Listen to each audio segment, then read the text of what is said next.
ছোটোবেলায় যদি আর শিখতাম তাহলে হয়তো আজকে নিজের বানানো কেকটা নিজেকে এইভাবে মুছে ফেলতে হতো না। নমস্কার বন্ধুরা, কেমন আছো সবাই?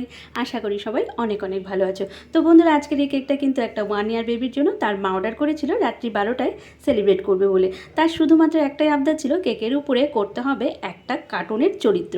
আর যেই ড্রয়িংটা করা আমার পক্ষে একদমই সম্ভব নয়। তো প্রথমে তো আমি ভয় পেয়ে গেছিলাম, তবুও কী করবো, যেহেতু কাস্টমারের আবদার, তাই অনেক কষ্ট করে কিন্তু এই ড্রয়িংটা আমি করেছি একটা টুথপিকের মাধ্যমে। তারপর কিন্তু ক্রিম দিয়ে এটাকে পুরো কভার করার চেষ্টা করছিলাম। তো শেষমেশ কিন্তু আমি এটা বানিয়েও ফেলেছিলাম, কিন্তু আমার একদমই পছন্দ হচ্ছিল না। আর যে জিনিসটা আমার পছন্দ হয় না সেটা কাস্টমারকে দিতে আমার একেবারেই ভালো লাগে না। তো মনে হয় তার দেখেও হয়তো ভালো লাগতোই না। কিন্তু কি করব, হঠাৎ করে দেখি কাস্টমারের ফোন এলো আর সে বলল কেকটা তো আর আজ নয় কাল চাই। তো হাতে পেয়ে গেলাম সময়, তাই মুছে ফেললাম। কাল কিন্তু অবশ্যই খুব সুন্দর একটা কেকের ডেকোরেশন তোমাদের সঙ্গে শেয়ার করব, তাই অবশ্যই পাশে থেকো। তো আজকের ভিডিওটা ভালো লাগলে লাইক শেয়ার সাবস্ক্রাইব করার অনুরোধ থাকলো।